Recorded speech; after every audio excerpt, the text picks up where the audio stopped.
आज का lesson sketch with me real time, ये कंप्लीट लेसन आप देख सकते हो, काफी लंबा है। लेकिन क्योंकि ये लंबा है तो आप लोग ज्यादा अच्छे से चीजों को देख पाओगे, मेरे साथ साथ स्केच कर पाओगे। तो मुझे कुछ बातें यहाँ पे प्लीज कमेंट सेक्शन में लिख के बताना, सो दैट मैं ऐसे भी और लेसन्स आगे बनाऊं कि नहीं बनाऊं, मुझे समझ में आएगा।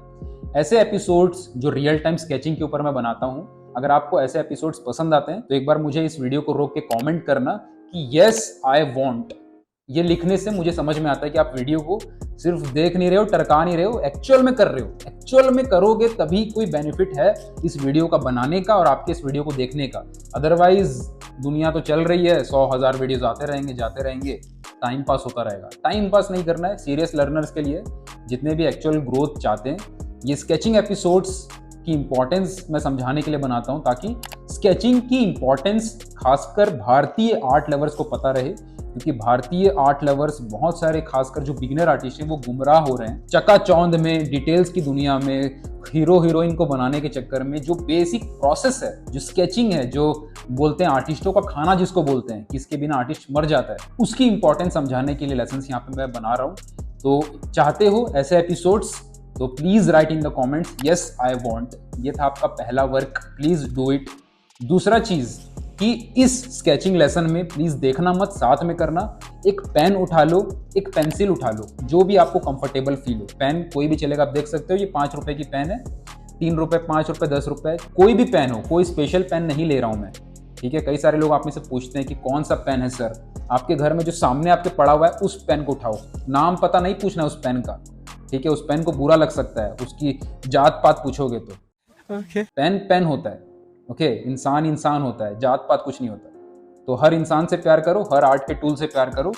मैटर ये करता है कि आप उसका इस्तेमाल कर ठीक से कर रहे हो कि नहीं। पेन उठाओ, पेंसिल उठाओ, जो आपके सामने पड़ी हुई है उसको। और पेपर भी कोई इंपॉर्टेंट वाला, ऐसा कोई खास पेपर नहीं ले रहा हूं मैं, बेसिक पेपर है मेरा। जेरक्स पेपर उठा सकते हो, जो जेरक्स के पेपर्स आते हैं, फोटो कॉपी वाले, या फिर कोई भी पेपर, ओके। अपना बुक पड़ा हुआ है, उसके पीछे का कवर उठा लो, कुछ भी आपके पास है। सामान होना चाहिए जिसके ऊपर आप ड्रॉ करो, ठीक है। हाँ, कुछ नहीं है तो हाथों पे ड्रॉ करो, वो मैटर नहीं करता। ये हो गया दूसरा पॉइंट, ठीक है। तो इसीलिए मैं बता रहा हूं ताकि आप लोग सब मेरे साथ करो, मजा आएगा।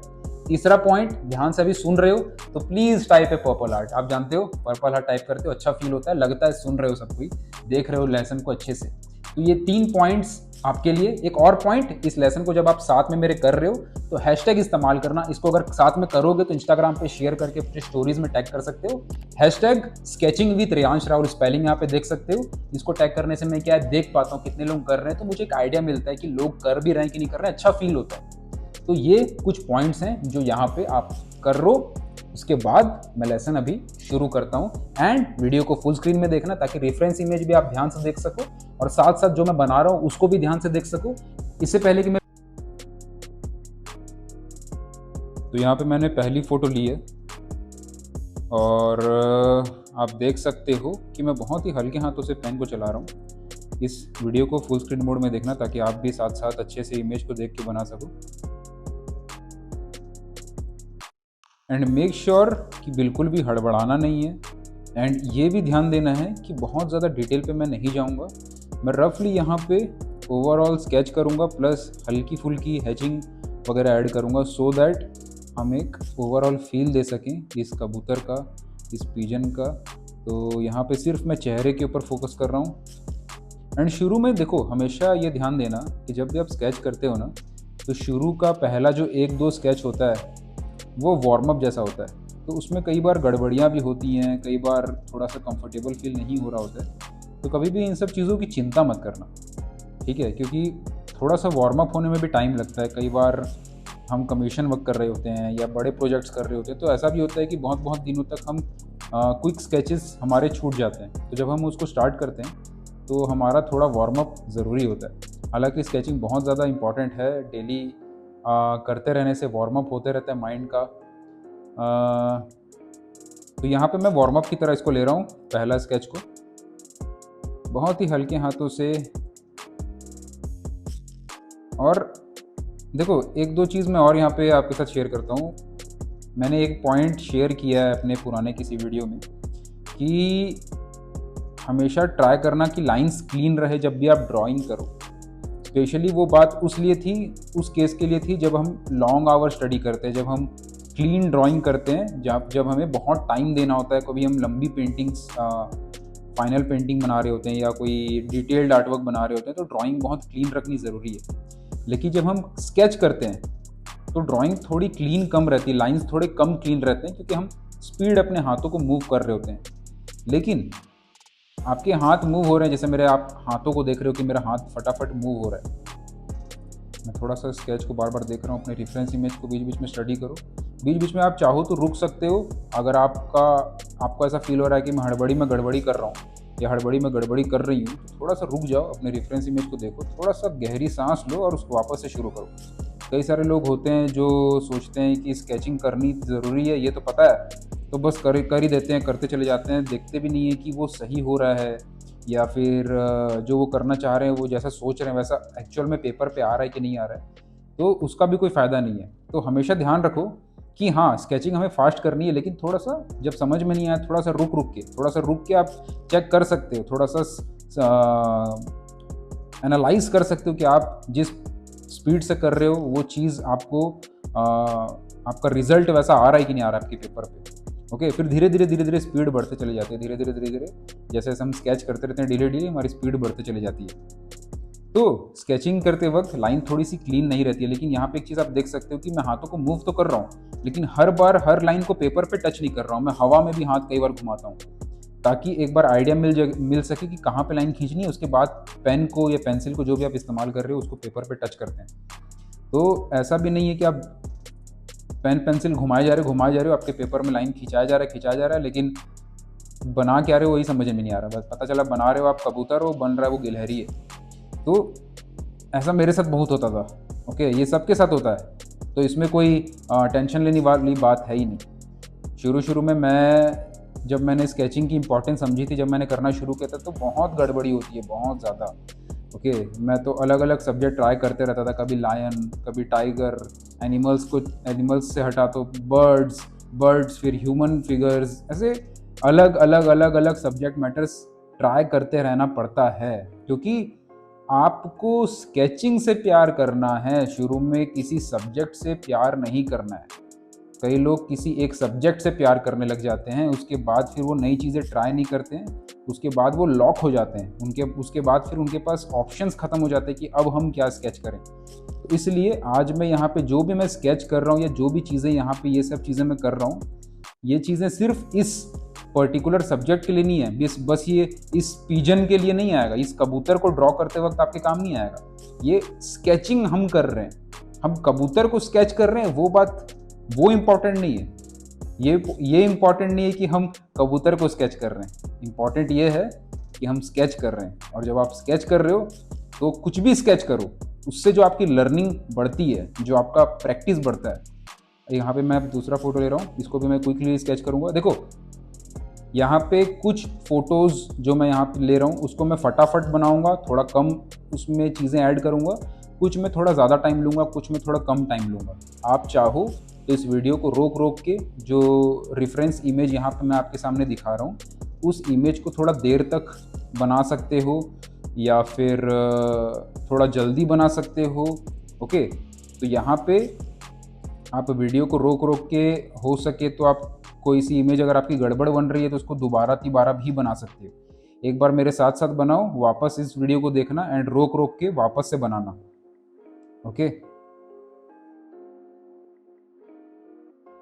तो यहाँ पे इस तरीके से क्या होता है ना, एक बार एक माइंड में क्लैरिटी आने लग जाती है कि किसी भी सब्जेक्ट को हम लोग क्विकली कैसे उसको चेक करें।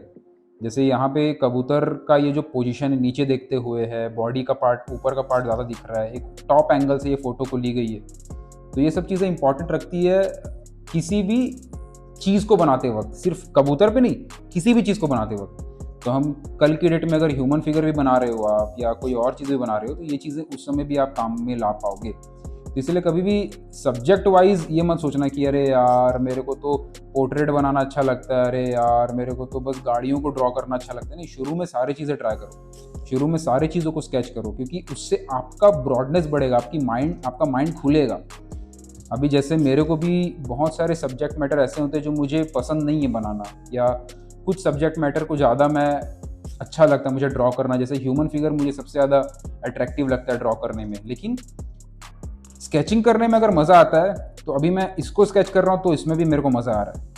ओके, स्केच करने में मज़ा आता है तो सब में मज़ा आता है। ये सब चीज़ें अगर आप फील कर पा रहे हो ना तो मेरे को कमेंट सेक्शन में लिखते भी रहना कि ये बात सच है कि नहीं। चलो अब दूसरा स्केच लेते हैं, दूसरा एक और बनाते हैं। कमेंट सेक्शन में बताना मेरे को कि एक बार आपका फ्लो आ गया, स्केचिंग करने में आपको मज़ा आ गया, तो फिर कोई भी सब्जेक्ट मैटर हो आपको मज़ा आने लगेगा। और अगर आप ये फील कर पा रहे हो, ऑलरेडी इस चीज़ को फील कर पा रहे हो, तो बताना मुझे कमेंट सेक्शन में, ठीक है। यहाँ पे एक और मैंने इमेज लिया है रफ, एकदम हल्के हाथों से देख सकते हो आप कि जो शुरू की मैं लाइंस ले रहा हूँ कितने हल्के लाइंस में ले रहा हूँ, बहुत ही लाइट लाइंस में खींच रहा हूँ, पेन को दबा के नहीं चला रहा हूँ मैं। और यहाँ पे हाँ, मैं बॉल पेन इस्तेमाल कर रहा हूँ, जेल पेन इस्तेमाल नहीं कर रहा हूँ, तो इसके वजह से भी मैं लाइट लाइंस खींच पा रहा हूँ, क्योंकि जेल पेन में लाइट लाइंस खींचना पॉसिबल नहीं हो पाता, वो रुक जाता है। तो ये एक छोटे छोटे पॉइंट्स हैं जो आप ध्यान दे सकते हो। हालांकि आप पेंसिल से बनाओ शुरू में, वो काफ़ी है आपके लिए, ऐसा कोई कंपलसरी नहीं कि पेन से बनाओ। पेन से बनाने में मुझे मज़ा आता है, इसमें कोई रहस्यमयी बातें नहीं छुपी हैं, इसमें बस मुझे मज़ा आता है। अलग अलग सब्जेक्ट मैटर लेना है, अलग अलग सब्जेक्ट मैटर, और हर सब्जेक्ट मैटर को जो भी आप लो, जैसे आज हमने कबूतर लिया, ठीक है, कबूतर की स्टडी कर रहे हैं, तो 8-10 कबूतर कम से कम हम बनाएंगे तो जाके कबूतर का थोड़ा अंडरस्टैंडिंग आएगा। कई सारे लोग क्या करते हैं, एक बार एक पिजन बना दिया, एक बार एक ऑस्ट्रिच बना दिया, एक बार एक पीकॉक बना दिया, फिर उसके बाद फल बना रहे हैं, उसके बाद एक कुछ और। ये चीज़ कर सकते हो, कोई प्रॉब्लम नहीं है, लेकिन मैं ऐसा समझता हूँ कि हर एक सब्जेक्ट मैटर का एक फील होता है, हर एक चीज़ की अपनी एक इम्पॉर्टेंस होती है। तो जब भी आप किसी एक सब्जेक्ट को छांटते हो बनाने के लिए, तो कम से कम उसको 3 से 4 बार तो ज़रूर बनाओ। जैसे अभी हम कबूतर बना रहे हैं तो 3, 4, 5 एंगल्स उसको बनाएंगे तो थोड़ा अंडरस्टैंडिंग आएगा। हाँ, सामने देख रहा है तो ऐसे दिखेगा, नीचे देख रहा है तो ऐसे दिखेगा, साइड देख रहा है तो ऐसे दिखेगा। हल्का हल्का हर एक एंगल से ट्राई करने से क्या है, थोड़ी अंडरस्टैंडिंग आ जाएगी उस सब्जेक्ट मैटर की। कई सारे लोग आप में से पूछते हैं कि सर इमेजिनेशन से कैसे ड्रॉ करें। मैंने इसका आंसर बहुत बार दिया भी है कि जब तक कोई चीज़ आप इतनी बार ड्रॉ ना कर लो कि वो आप देख देख के ड्रॉ ना कर लो अच्छे से कि वो आपके लिए बहुत ज़्यादा ईजी हो जाए, तब तक आप उसको इमेजिनेशन से नहीं बना सकते। आप कितने भी छोटे छोटे वो टिप्स एंड ट्रिक्स खोजने की कोशिश कर लो, या वो 5-10 मिनट की जो वीडियो होती है टिप्स में कि ऐसा लाइन खींचो, सी बनाओ, उससे बिल्ली बन जाएगी, उससे कुत्ता बन जाएगा, वो सब बस जुगाड़ू चीज़ें हैं। अगर आपको एक्चुअल में ग्रो करना है, आपको एक्चुअल में समझना है, तो एक्चुअल उसका आंसर यही है कि उस सब्जेक्ट की आपको बार बार प्रैक्टिस करनी पड़ेगी, तब जाके वो क्लैरिटी आएगी। और स्केचिंग में एक और इम्पॉर्टेंट चीज़ ये भी है कि स्केचिंग के बारे में मैं आपको कितना भी बता दूँ, आप दुनिया में सारी किताबें पढ़ लो, आप स्केचिंग सीखने के पीछे लाखों करोड़ों रुपए खर्च कर दो, वो आपका अच्छा नहीं होगा जब तक उसको आप कंटिन्यूसली प्रैक्टिस नहीं कर रहे हो। तो असली जो जादू छुपा है ना, वो स्केचिंग का प्रैक्टिस पे ही छुपा है। क्योंकि स्केचिंग करते वक्त हम लाइंस खींचते हैं, और लाइंस की एक मैच्योरिटी लेवल होती है, और जब आप बार बार स्केच करते हो तो आपके लाइंस में एक फील आता है, एक मैच्योरिटी आती है। वो हो सकता है कि एज ए बिगिनर आपको ना दिखे, कोई बात नहीं, आपको देखना भी नहीं है, आपको प्रैक्टिस करते रहना है, और वो ऑटोमेटिकली जब आने लग जाएगा तब आपको दिखने लग जाएगा। कई सारे लोगों को शुरू से लगता है कि सर हमारा हो तो गया, हमारा अच्छा ड्राइंग बन तो रहा है, जो शेडिंग हम कर रहे हैं, जो हम हाइपर रियलिस्टिक ड्राइंग बना रहे हैं, अच्छा बन तो रहा है, लोग उसकी तारीफ़ कर तो रहे हैं।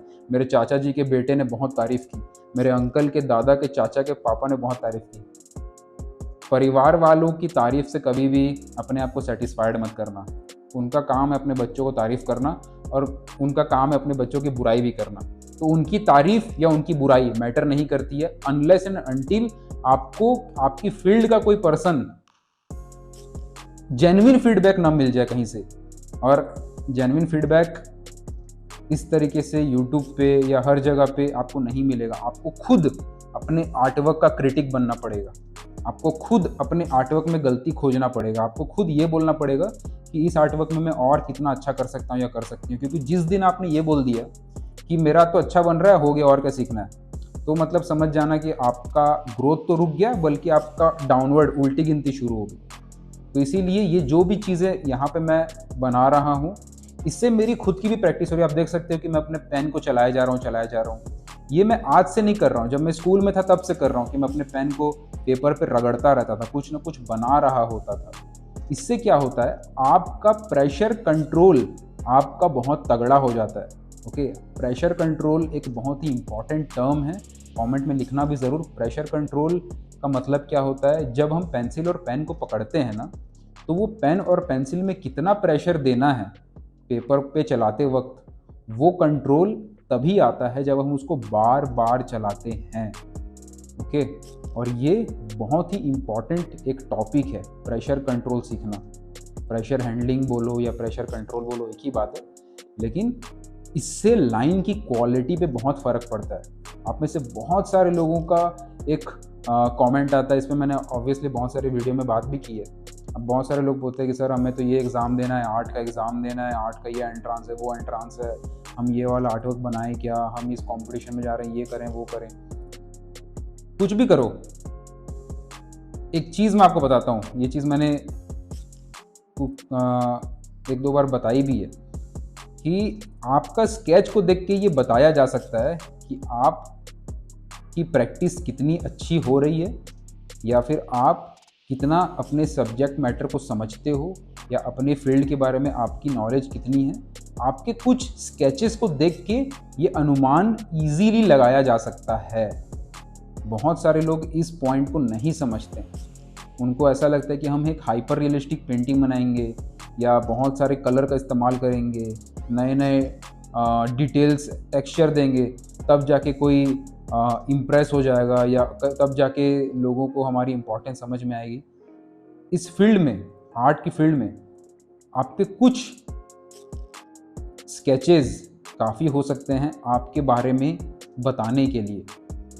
ओके, फॉर एग्जांपल कोई सिंगर है तो उसको ज़रूरी नहीं है कि वो पूरा 15 मिनट गाना गाए तो समझ में आए कि इसकी सिंगिंग अच्छी है कि बुरी है। उसकी 2 लाइन में ही समझ में आ सकता है कि वो सिंगिंग करना जानते हैं कि नहीं जानते हैं, या उन्होंने चीज़ें सीखी नहीं सीखी। आपने बहुत सारे शोज़ देखे होंगे जहाँ पे कुछ सिंगर्स ऑडिशन के लिए आते हैं, जहाँ पे वो क्लासिकल सिंगिंग करते हैं, तो वो 2 लाइन गाते हैं तो जजेस को समझ में आ जाता है, वाह क्या कंट्रोल है इसका गले पे, क्या इसका कंट्रोल है अपनी आवाज़ पे। तो वो जो चेक कर रहे होते हैं ना, वो उस चीज़ को पकड़ लेते हैं। तो इसीलिए ये सारी चीज़ें काफ़ी इम्पॉर्टेंट होती है। लोग इसको जब तक नहीं समझेंगे, जब तक इन सब चीज़ों को बारीकी से नहीं समझना शुरू करेंगे और बाहरी खूबसूरती की पीछे रहेंगे, तो ना तो बाहरी खूबसूरती आएगी, ना अंदरूनी मजबूती आएगी। ओके, बाहरी खूबसूरती अंदरूनी मजबूती से आती है। जब तक आप अंदर से फंडामेंटली स्ट्रांग नहीं हो, आपकी प्रैक्टिस नहीं हो रही है डेली स्केचिंग के ऊपर, तब तक आप समझो कि आप कितना भी ट्राई कर लो, कितना भी तरीके आजमा लो, कितना भी आप कुछ भी सोच लो, कोई फ़ायदा नहीं होगा। और ये टाइम को वेस्ट नहीं करना चाहिए। स्पेशली मैं ये सारी बातें उनके लिए बोल रहा हूँ जो एक्चुअल में बहुत सीरियस है इस फील्ड के लिए। ओके, जो फन के लिए कर रहे हैं, वैसे तो सीरियस हो और मत रहो, फन तो होता ही है। आर्ट बनाने में मज़ा आता है, तभी हम आर्ट की फील्ड में जाते हैं। आर्ट की फील्ड में हमें कोई मजबूरी में नहीं भेज सकता। एक आर्टिस्ट तभी बनता है जब उसको आर्ट में मज़ा आ रहा होता है। ये वाला थोड़ा मैंने फ्रंट फेस लिया है, तो यहाँ पे अगेन थोड़ा सा चेहरे वाले हिस्से को वापस से हम स्केच करेंगे। सबसे पहला वाला स्केच जो हमने किया, वो आप देख सकते हो, थोड़ा सा कबूतर का जो फेस है वो पूरा साइड नहीं है, हल्का सा साइड से थोड़ा सा इधर है, पूरा साइड एंगल से थोड़ा सा इधर है। अब ये वाले इमेज में पूरा साइड व्यू है और थोड़ा सा दबा हुआ भी है, तो इसको भी हम स्केच करते हैं। और यहाँ पे मैं आपके साथ बना रहा हूँ, आप मेरे साथ साथ बना रहे हो। आप बना रहे हो तो बहुत अच्छी बात है, आप वीडियो को देख रहे हो और मज़ा ले रहे हो, तो भी आपको कोई फ़ायदा नहीं होगा। या फिर कुछ लोग तो 5-6 मिनट वाली वीडियो में ही खुश रहते हैं, 2-4 मिनट वाली वीडियो में ही खुश रहते हैं। वो वैसे भी फ़न के लिए कर रहे हैं, वो ऐसे भी आर्ट में सीरियस नहीं है, जो 1-2 मिनट की वीडियो देख के ही सोचते हैं कि आर्ट में हम चले जाएंगे। देखो, आज के टाइम पे एक सबसे बड़ा प्रॉब्लम जो आप एज एन आर्टिस्ट फेस कर रहे हो, ओके, वो ये कि लैक ऑफ टाइम स्पैन, जो आपका टाइम स्पैन है, जो आपका अटेंशन स्पैन है, वो बहुत कम होता जा रहा है। और मैं जानता हूँ ये वीडियो का टाइम लिमिट देख के 30, 35, 40 मिनट जितनी भी वीडियो बनती है, अभी तो मैं स्केच कर रहा हूँ, देखते हैं वीडियो कितनी लंबी बनती है, लेकिन जब भी लंबी वीडियो होती है, लंबी ट्रेनिंग्स होती है, लंबे लेसन्स होते हैं, इस चीज़ को देख के ही बहुत जन भाग जाते हैं कि अरे यार इतना लंबा थक जाऊंगा मैं, तो 5 मिनट देख के बोर हो जाते हैं, अरे बोल रहे। ये जिसके मन में आ गया उसको आर्ट फील्ड में जाना ही नहीं चाहिए। मज़े के लिए करो, हॉबी के लिए करो, प्रोफेशनली कभी भी आर्ट फील्ड में मत जाओ अगर आप टाइम नहीं दे सकते उस फील्ड को, जिस फील्ड में आपका सपना है। मतलब आप जिस चीज़ को अपना सपना मानते हो, उस चीज़ में आप 1-1 घंटा 2-2 घंटा आप उसको देख नहीं पा रहे हो, तो आप कैसे सोच सकते हो कि उसमें आप 20 साल 50 साल पूरी ज़िंदगी उसमें लगा पाओगे। तो शुरू से ही समझ में आ जाता है कि आर्ट में आपका एक्चुअल में पैशन है या नहीं है। अगर है तो आप टाइम की फिक्र किए बिना जो लर्निंग है उस पर फोकस करोगे, मज़े पे कम फोकस करोगे, एंटरटेनमेंट पे बाद में फोकस करोगे, पहले लर्निंग पे फोकस करोगे। ये बहुत बड़ी सच्चाई है।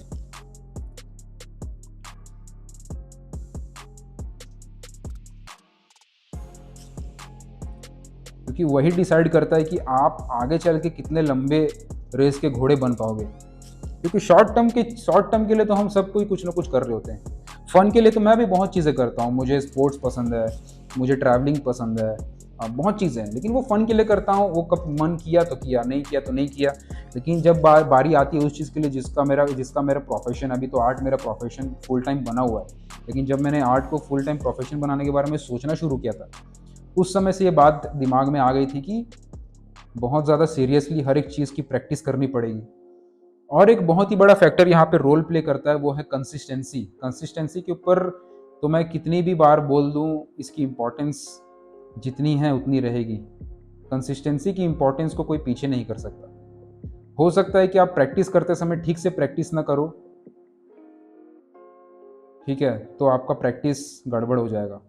लेकिन कंसिस्टेंसी ऐसी चीज़ है कि आप गलत करो सही करो, लेकिन करो कुछ ना कुछ, उससे आपकी कंसिस्टेंसी बनी रहती है। हाँ, फिर धीरे धीरे आप अपने आप को चेक करोगे कि अरे यार ये तो गलत हो रहा था, इसको ठीक करना है, ये तो गलत हो रहा था, इसको ठीक करना है। फॉर एग्जाम्पल, मैं आपको एग्जाम्पल से समझाता हूँ, आपको ज़्यादा चीज़ समझ में आएगा। किसी को एक्सरसाइज करना है, कोई बहुत ज़्यादा मोटा हो गया है, उसको पतला होना है, ठीक है। उसने सोचा कि मैं एक्सरसाइज करूँगा, अपने आप को फिट करूँगा। वो एक्सरसाइज करना शुरू कर रहा है, हो सकता है वो गलत एक्सरसाइज करे, हो सकता है कि वो बहुत ज़्यादा इफेक्टिव एक्सरसाइज होती है कि कम समय में ज़्यादा रिजल्ट आते हैं, इफेक्टिव एक्सरसाइज ना करे, उसको ज़्यादा पता नहीं एक्सरसाइज कौन सी करनी चाहिए, वो बस कर रहा है। 3 महीने तक उसने लगातार किया, कंटिन्यूअसली किया, थोड़ा थोड़ा रिजल्ट आया, बहुत ज़्यादा रिजल्ट नहीं आया। अचानक उसको एक दिन पता चला कि ये एक्सरसाइज को मैं करता ना अगर, तो 3 महीने में मैं बहुत ज़्यादा रिजल्ट ला सकता था।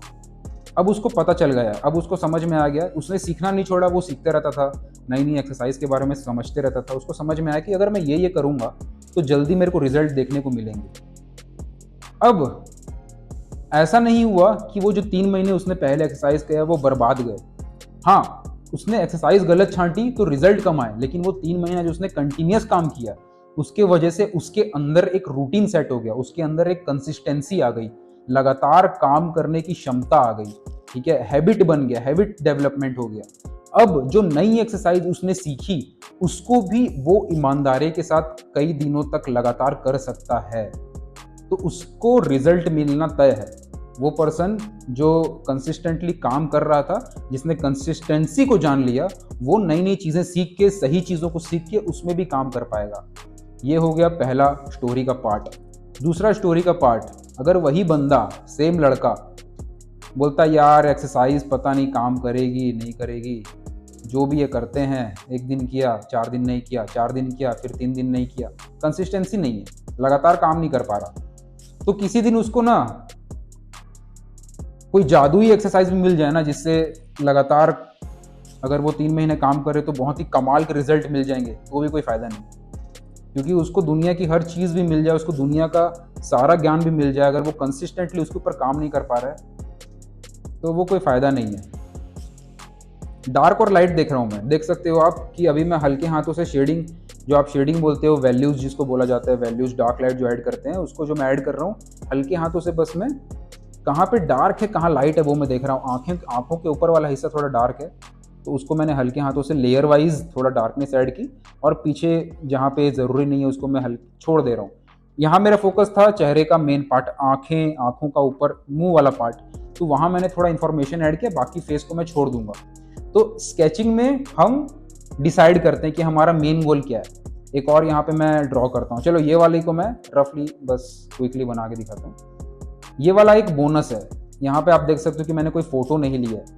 ये पॉइंट मैं आपको समझाने के लिए बता रहा हूँ। यहाँ पे मैंने इसको ऑटोमेशन में दिखा रखा है। ये वाली इमेज जो मैं अभी यहाँ पे बना रहा हूँ, ये मैं इमेजिनेशन से बना रहा हूँ। जब भी स्केच करो, किसी फोटो को देख देख के बीच बीच में कुछ उसी चीज से रिलेटेड ऐसा भी बनाओ जो आप इमेजिनेशन से बना रहे हो। हमने कई सारे कबूतर को ड्रॉ किया, अब मैं एक कबूतर क्विकली यहाँ पे बना रहा हूँ इमेजिनेशन से।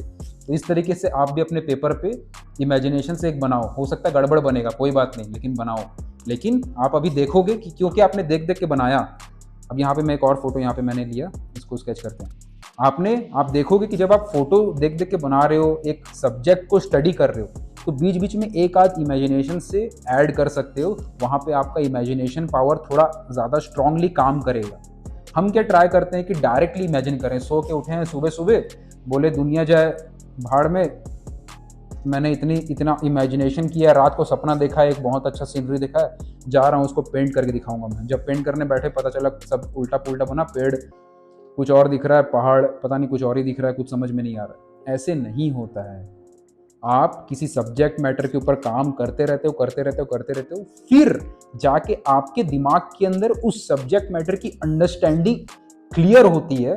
फिर उसको जब आप बनाते हो तब आता है एक्चुअल मैजिक आपके पेपर पे। इसीलिए ये एक बहुत अच्छा टेक्निक है कि जब आप स्केचिंग करते रहो, तो जिस भी सब्जेक्ट की आप स्केचिंग कर रहे हो ना, उस सब्जेक्ट से रिलेटेड ही कुछ चीज़ें आप इमेजिनेशन से बना लिया करो बीच बीच में। उससे आपका इमेजिनेशन वाली प्रैक्टिस भी हो जाएगी, आपकी स्केचिंग प्रैक्टिस भी रहेगी, आप उसमें गलतियां भी देख पाओगे, क्योंकि आपने सेम सब्जेक्ट मैटर के ऊपर काम कर रहे हो, तो आप देख भी पाओगे कि हाँ ये चीज़ मेरी गड़बड़ हो रही है, इसको ठीक करना है। इस तरीके से आपकी प्रैक्टिस, आप बैलेंस कर सकते हो सब चीज़ों का। ओके, अब यहाँ पे एक फ्रंट फेस को मैंने लिया है, तो आप देख सकते हो कि इसमें एंगल अलग है, इसमें शेप अलग है, कबूतर सेम है। ओके, कबूतर ही बना रहे हैं हम, लेकिन बस चेहरे को इधर से इधर कर दिया तो उसमें ड्राइंग चेंज हो गई, उसमें शेप बदल गया। इसको हम बनाएंगे, इसमें भी हमारी प्रैक्टिस होगी। सब्जेक्ट मैटर को अलग अलग एंगल से लेते हैं। अब ये कुछ भी आप लो, यहाँ पे लिविंग ऑब्जेक्ट नहीं, नॉन लिविंग ऑब्जेक्ट को भी आप बना रहे हो।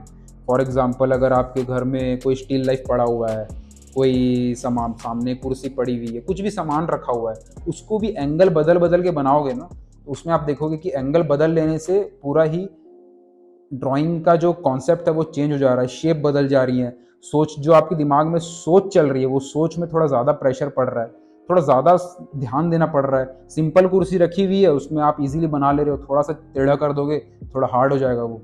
तो सेम सब्जेक्ट मैटर को अलग अलग एंगल से स्टडी कर सकते हो आप। बहुत ही हल्के हाथों से मैं यहाँ पे लाइंस खींच रहा हूँ। अब देखो, चेहरे के ऊपर मैं मेन फोकस कर रहा हूँ, तो बाकी बॉडी पे भी हल्की फुल्की हैचिंग करके मैं उसको रफली छोड़ दे रहा हूँ।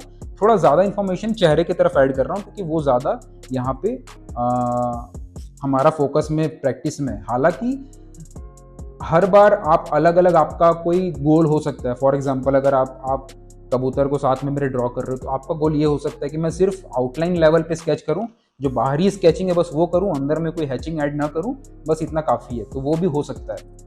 आपका ऐसा हो सकता है कि मैं पूरा कबूतर बनाऊं, चेहरे से लेके पैर तक सब कुछ बनाऊं, तो ये भी आपका गोल हो सकता है। आपका हो सकता है कि सिर्फ फेस तक बनाऊं, उसको सिर्फ मैं स्केच करूं, वो भी हो सकता है। डिपेंड करता है कि आप किस चीज़ की प्रैक्टिस करना चाह रहे हो। कई बार हम ह्यूमन फिगर बनाते हैं तो पूरा बॉडी बना रहे होते हैं, कई बार सिर्फ हाथ की प्रैक्टिस कर रहे होते हैं। तो स्केचेस में हम स्टडी कर रहे होते हैं। स्केचेस का मतलब ये नहीं होता कि हमें सुंदर बनाना है, लोगों को दिखाना है।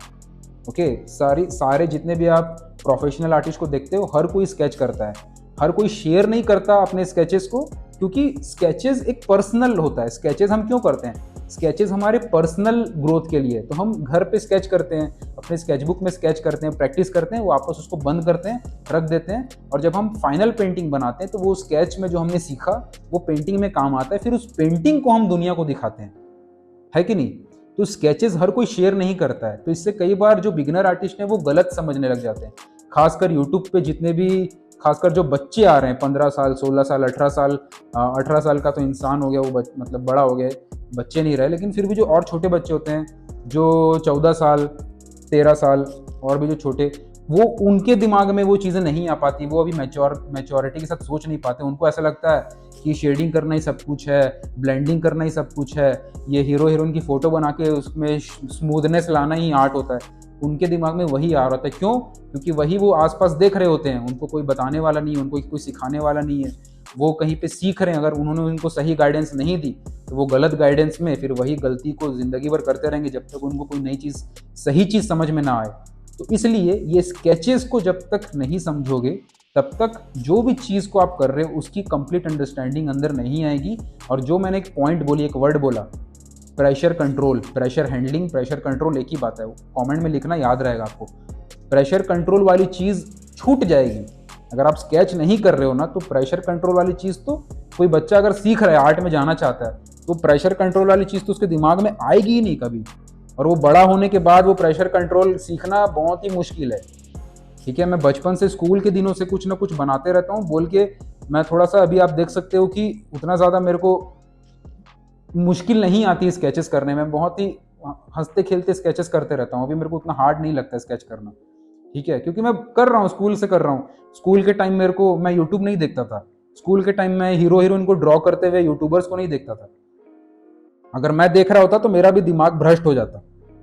ओके, ये चीज़ें ज़रूरी है। मैं ये चीज़ें, कड़वी बातें हैं, कुछ बातें, कुछ हो सकता है बहुत सारे यूट्यूबर्स हैं जो सिर्फ डिटेलिंग्स या हीरो हीरोइन एक्ट्रेस की फ़ोटो बना के उसमें शेडिंग करते हैं। मैं किसी को क्रिटिसाइज़ करने के लिए सब नहीं बोलता हूँ। मैं हमेशा, सुनना मेरी बात को, मैं किसी पर्सन को टारगेट नहीं करता हूँ। मैं हमेशा प्रोसेस को बोलता हूँ कि देखो, हो सकता है जो कोई और एक्टर एक्ट्रेस को बना रहा है उनको भी वो चीज़ें नहीं पता हो सकता है वो भी कुछ चीज़ें गलत कर रहे हो, या उनको वो चीज़ें पसंद हो, वो अपनी मस्ती के लिए कर रहे हैं, कोई प्रॉब्लम नहीं है। प्रॉब्लम ये है कि जो खासकर बच्चे हैं या फिर जो स्कूल में हैं, जो कॉलेज में, जो पहली बार कोई आर्ट के ऊपर सीखना शुरू कर रहे हैं, वो थोड़ा सा मिसलीड हो जाता है। वहाँ पे थोड़ी चीज़ें वो गलत लेने लग जाते हैं, क्योंकि वो वही चीज़ को एंड गोल समझने लग जाते हैं, प्रोसेस को फोकस करना भूल जाते हैं।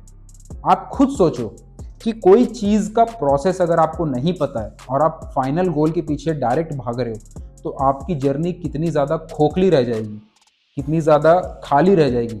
आप सबके कुछ ना कुछ दोस्त होंगे। ओके, ऐसा मैं बिलीव करता हूँ। अभी जितने लोग देख रहे हो, अगर आप लोग, आजकल तो दोस्ती भी लोगों की अच्छे से नहीं टिक रही है। हम लोग के टाइम, मैं तो खुश नसीब हूँ कि मैं थोड़ा जल्दी पैदा हो गया, तो बहुत अच्छे दोस्त हैं मेरे। आज के टाइम के जो बच्चे हो रहे हैं उनके तो दोस्त भी अच्छे से नहीं बन रहे हैं, क्योंकि उनके में प्रोसेस ही नहीं है।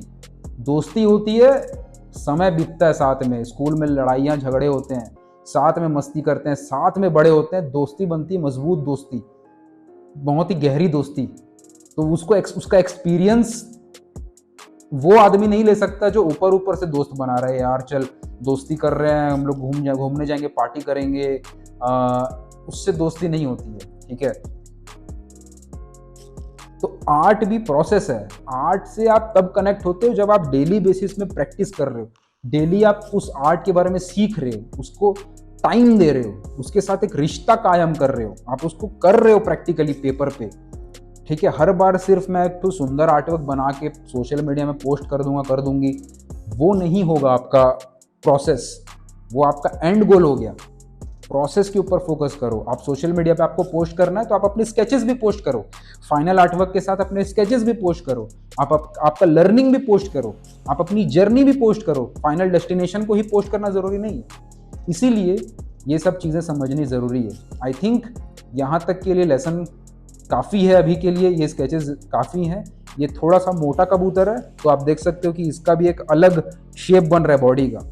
तो आप देखो कितना मज़ा आता है, हर सब्जेक्ट मैटर में कितना इंजॉयमेंट है, हर सब्जेक्ट मैटर की एक अपनी खासियत है। ठीक है, कई सारे लोग जो फंस जाते हैं, एक ही सब्जेक्ट को बनाना शुरू कर देते हैं, शुरू से बचपन से एक ही चीज़ बना रहे हैं, उनको उसी में मज़ा आता है। दूसरी चीज़ दो तो वो अटक जाते हैं।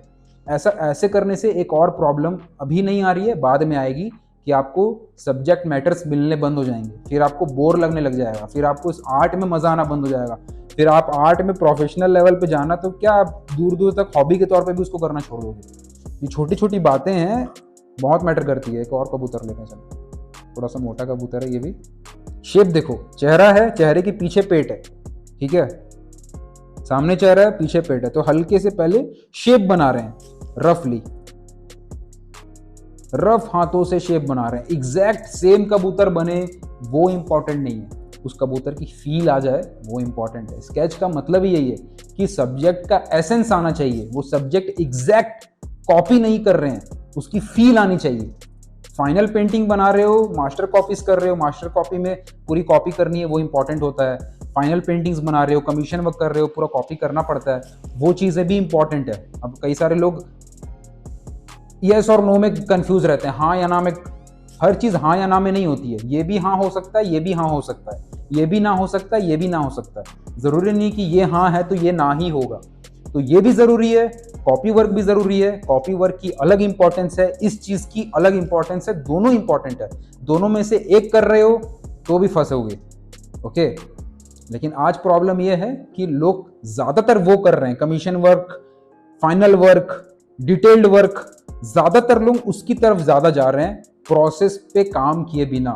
तो उनको हो सकता है उस चीज़ से आज वो पैसे कमा रहे हो सकता है वो कमीशन करके आज अर्निंग कर रहे हो, जो कि अच्छी बात है। लेकिन और भी बहुत सारी स्कोप लेवल डेवलप होते हैं आर्ट की फील्ड में, जब आपकी प्रोसेस लेवल पे चीज़ें क्लियर रहती है। तो इसीलिए ताकि आप इस चीज़ में और ज़्यादा अपॉर्चुनिटी क्रिएट कर सको अपने लिए, प्रोफेशनल लेवल पे भी और पर्सनल ग्रोथ के लेवल पे भी। तो यहाँ पे इसलिए ज़रूरी है कि प्रोसेस पे भी काम करते रहो। ये स्केचेस जो यहाँ पे हम करते हैं आर्ट की फील्ड में, स्केचेस करते हैं, बहुत सारे बिहाइंड द सीन बहुत सारी एक्सरसाइज करते हैं, चीज़ों को सीखते हैं, सब कुछ कर रहे हो, उन चीज़ों को भी सीख रहे हो, प्लस जो आपके कमर्शियल वर्क हैं उनको भी कर रहे हो, सब कर रहे हो, तब जाके समझना कि आप थोड़ा अच्छे से काम कर रहे हो इस फील्ड में। समझ रहे हो, इस चीज़ को समझना बहुत ज़रूरी है। दोनों का बैलेंस ज़रूरी है। शुरू से एक प्रॉब्लम ये भी होती है, कई सारे लोगों को शुरू से कमर्शियल वर्क मिलना शुरू हो जाता है, तो वो प्रोसेस पे काम करना बंद कर देते हैं, तो उनको बाद में फिर वो प्रॉब्लम समझ में आती है, ठीक है।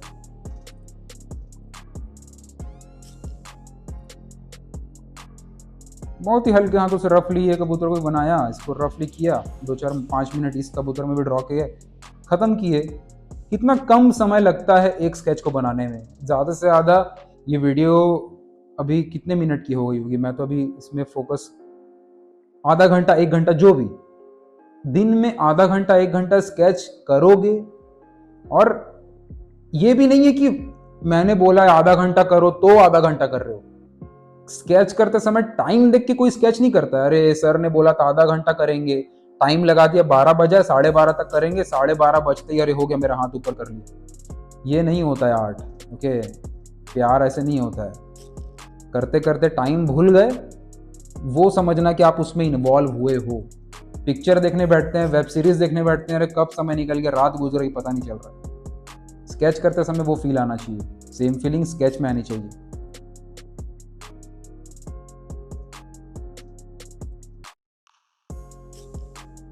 अभी आई थिंक आप में से बहुत सारे लोग अभी थक गए होंगे, ठीक है। एक और फाइनल यहाँ पे मैं लेता हूँ। अब फाइनल पक्का, ठीक है, ये वाला स्केच फाइनल है। मुझे ये भी नहीं पता कि अभी कितने लोग मेरे साथ साथ स्केच कर रहे हैं, क्योंकि बहुत सारे लोग बहाना भी मारते हैं कि अरे सर मैं तो रास्ता में हूँ, अरे सर मैं तो बाइक चला रहा हूँ, अभी कैसे स्केच करूँ। अरे घर जाके करो, घर जाके बनाओ, आपकी प्रैक्टिस होगी, आपकी डेवलपमेंट के लिए ये सब हम कर रहे हैं, आपकी भलाई के लिए ये सब चीज़ें। मुझे तो मज़ा आ रहा है बनाने में, लेकिन आप करो। मैं नॉर्मल भी करते रहता हूँ, जब मैं वीडियो शूट नहीं कर रहा हूँ तब भी मैं स्केच करता हूँ कई बार, ओके। लेकिन ये वीडियो बनाने का मकसद ही यही है कि जितने एस्पायरिंग आर्टिस्ट हैं, जितने भी आर्ट लवर्स मेरे साथ यूट्यूब पे कनेक्टेड हैं, वो लोग भी साथ में देख सकें, वो लोग भी समझ सकें कि हाँ इतना देर करना पड़ता है, इतनी चीज़ें करनी पड़ती हैं, इतना सारा चीज़ होता है आर्ट में, ताकि आर्ट लवर्स, खासकर जो यंग आर्ट लवर्स हैं या फिर जो सीनियर लवर्स हैं लेकिन वो चीज़ों को कभी उन्होंने सीखा नहीं है, ये सब प्रोसेस के लेवल पे बातें को समझा नहीं है, उनको ये सब पता चले और वो राइट डायरेक्शन में अपने आप को ग्रो कर सकें, सही दिशा में अपने आप को, अपनी प्रैक्टिस को कंटिन्यू रख सकें। मैंने भी तभी समझा जब मेरे को मेरे टीचर्स ने ये सब चीज़ बताई थी कि स्केचिंग की इंपॉर्टेंस क्या है, ड्राइंग की इंपॉर्टेंस क्या है, तब मैंने भी अपने टीचर से सीखा। कोई भी सेल्फ टॉट नहीं होता, हम सब दुनिया में किसी ना किसी से सीख रहे हैं। कोई दुनिया में सेल्फ टॉट नहीं होता। सेल्फ टॉट दुनिया का सबसे झूठा वर्ड है। कुछ सेल्फ टॉट नाम का चीज़ नहीं होता है। सब किसी ना किसी से सीखते हैं। कोई अपनी परिस्थितियों से सीखता है, कोई अपनी ज़िंदगी से सीखता है, कोई किसी के टीचर मिल जाते हैं जो खुशनसीब होते हैं वो सीखते हैं। मैं खुशनसीब था, मेरे आर्ट के टीचर थे जिन्होंने बहुत बेसिक लेवल पे मुझे ड्राइंग को बताया कि इसकी इंपॉर्टेंस इतनी ज़्यादा क्यों है, तो मैंने उनसे सीखा। हर कोई किसी ना किसी से सीखता है, कोई यूट्यूब से सीख रहा है, कोई ऑनलाइन सीख रहा है, कोई अलग अलग तरीके हैं बहुत। और हर चीज़ का इंपॉर्टेंस होता है, हर चीज़ का हमें बेनिफिट लेके अपने आप को ग्रो करते रहना चाहिए। तो ये कुछ स्केचेस यहाँ पे किए हमने जो कि बहुत इंपॉर्टेंट है। आपने भी किया तो इंस्टाग्राम में ज़रूर शेयर करना। आपके साथ मैंने हैशटैग शेयर किया हुआ है।